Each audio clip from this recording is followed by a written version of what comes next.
नमस्कार. एस के मराठी या यूट्यूब चॅनलमध्ये तुम्हा सर्वांचं मनपूर्वक स्वागत आहे. तर मित्रांनो, पेन्शनधारकांना मोठी खुशखबर. एवढ्या रुपयांची वाढणार पेन्शन, सरकारची मोठी घोषणा. या संदर्भात सविस्तर अशी माहिती आपण या व्हिडिओच्या माध्यमातून जाणून घेणार आहोत. तत्पूर्वी जर तुम्ही चॅनेलवर नवीन असाल तर चॅनेलला लगेचच सबस्क्राईब करून घ्या.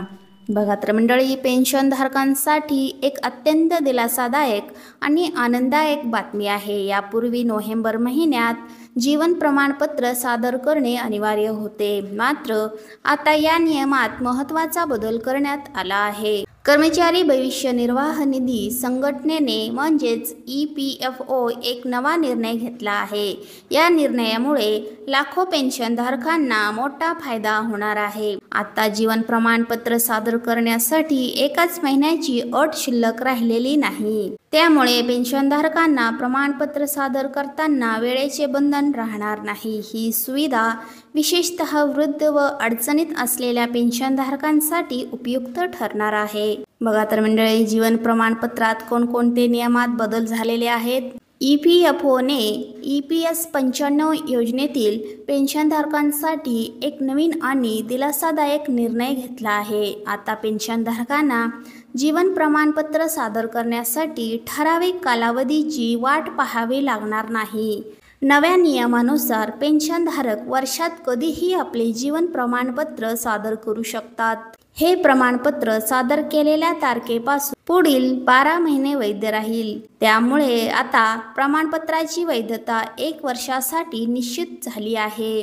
उदाहरणार्थ, जर कुणी पेन्शनधारक 15 मे 2025 रोजी प्रमाणपत्र सादर करतो तर ते 14 मे 2026 पर्यंत वैध राहील.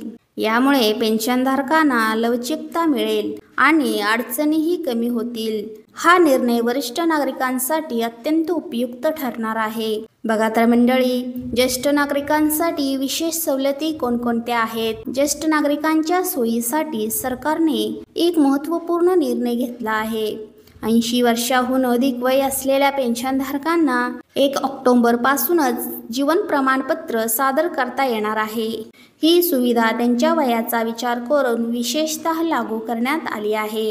या निर्णयामुळे ज्येष्ठ नागरिकांना प्रवासाचा त्रास टाळता येईल, तसेच शारीरिक श्रम किंवा रांगेत उभं राहण्याची गरज भासणार नाही. त्यांना अधिक आरामदायक व सुलभ प्रक्रिया अनुभवता येईल. ही सुविधा म्हणजे त्यांच्या गरजांची आणि अडचणीची योग्य दखल घेणं आहे. सरकारचा हा उपक्रम एक संवेदनशील पाऊल म्हणून पाहिला जात आहे. बघा तर मंडळी, EPFO कडून विविध सुविधा कोणकोणत्या आहेत ते आपण पाहणार आहोत. EPFOने पेन्शनधारकांना त्यांच्या सेवा सहज मिळाव्यात यासाठी विविध सुविधा उपलब्ध करून दिल्या आहेत. देशभरात EPFOची सुरुवात सुमारे 135 प्रादेशिक कार्यालये कार्यरत आहेत. याशिवाय 117 जिल्हे कार्यालयामधूनही सेवा दिली जात आहे. पेन्शनधारकांना जवळच्या बँक शाखांमधून पेन्शन मिळवता येते. स्थानिक पोस्ट ऑफिसमधूनही आवश्यक सेवा घेतल्या जाऊ शकतात. याशिवाय सुमारे 3.5 लाख कॉमन सर्व्हिस सेंटर म्हणजेच CSC पेन्शन संबंधित सेवा पुरवतात. डिजिटल सेवा वापरण्यासाठी उमंग मोबाईल ॲपद्वारे सुविधा मिळतात. हे ॲप सहज वापरता येणारे असून घरी बसूनच अनेक सेवा मिळतात. डिजिटल जीवन प्रमाणपत्र घर बसल्या कसं काढता येईल आपण ते पाहणार आहोत. इंडिया पोस्ट पेमेंट बँकेने म्हणजे IPPB पेन्शनधारकांसाठी एक नवीन सुविधा सुरू केली आहे. यामध्ये पेन्शनधारकांना अल्प शुल्क भरून त्यांचे डिजिटल जीवन प्रमाणपत्र म्हणजेच DLC थेट त्यांच्या घरी मिळवण्याचा पर्याय दिला आहे. त्यामुळे वेळ आणि प्रयत्न वाचतात. घरबसल्या सेवा मिळाल्यामुळे बुजुर्गांसाठी हे एक विशेष उपयुक्त ठरेल. पेन्शनधारकांना या सुविधेचा फायदा घेण्यासाठी काही सोप्या प्रक्रियेचे पालन करावे लागते. ही सेवा डिजिटल तंत्रज्ञानाचा वापर करून सुरक्षित आणि वेगवान आहेत. त्यामुळे पेन्शनधारकांना प्रत्येक वर्षीचे जीवन प्रमाणपत्रासाठी पोस्ट ऑफिस किंवा कार्यालयात जावे लागणार नाही. बघा तर मंडळी, ऑनलाईन नोंदणी कशी करावी आपण पाहणार आहोत. ऑनलाईन नोंदणी करणे अत्यंत सोपे आणि वेगवेगळ्या सोयीस्कर वेळा व तारखा निवडण्याचा पर्याय उपलब्ध आहे. आपापल्या अनुकूल वेळेनुसार दिनांक ठरवता येतो। नोंदणीसाठी नाममात्र शुल्क भरावे लागते, जे सुरक्षित व सोयीस्कर पद्धतीने केले जाऊ शकते। नोंदणी झाल्यानंतर संबंधित पोस्ट ठरवलेल्या दिवशी आणि वेळेला तुमच्या घरी येईल।